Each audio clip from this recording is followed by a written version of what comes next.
हम तुम्हारे साथ हैं। विद्यार्थ्यांचा आवाज दडपणारे सरकार, मुर्दाबाद मुर्दाबाद विद्यार्थ्यांचा आवाज दडपणारे सरकार, मुर्दाबाद मुर्दाबाद। धर्मेंद्र प्रसाद मी पाहताय किती असंतोष आहे।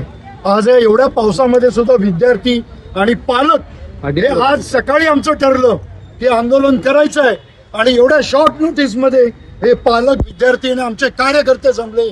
सर्वप्रथम मी त्यांचा आभारी आहे। 20 दिवसापासून जो तमाशा दिल्लीमध्ये चाललेला आहे, केंद्र सरकार घडवत आहे, विद्यार्थी शांतपणे बसलेत जंतर मंतर मध्ये, त्या वांगचून उचललं। काल 20 तारखेला जेव्हा ते चालून गेले तेव्हा तुम्ही पाहिलं आदल्या रात्री तिकडे ट्रक ठेवला होता। का ठेवला होता तो? विटांचा आणि दगडाचा भरलेला ट्रक।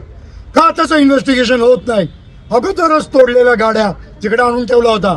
पण जे आंदोलन शांतपणे होणार होतं त्याच्यावरती केंद्र सरकारने प्री प्लॅन करून त्यांना अहिंसा करण्यासाठी प्रवृत्त केलं। तरी विद्यार्थी शांततेने पुढे चालले होते। पारलं लेकींच्या छातीवर त्यांचे कपडे। मी आज एक घाणेरडं चित्र आज इंस्टाग्रामवर पाहिलं। मला ते चित्र बघितल्यानंतर माझ्या अंगावर काटे उभे राहिले। किती माझी भगिनी 16-17 वर्षाची जमिनीवर पडलेली आहे आणि तिचा शर्ट फाडलेला आहे।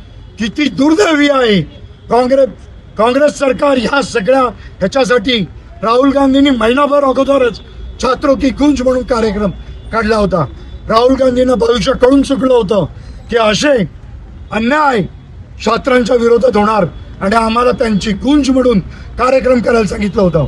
तुम्ही बघितलं असेल 9 दिवस आम्ही MPSCच्या दारात उपोषणाला बसलो होतो। त्याच्यानंतर सरकारने त्यांचा निर्णय मागे घेतला, 1 वर्षासाठी मागे घेतला। आम्ही आंदोलन स्थगित केलेलं आहे।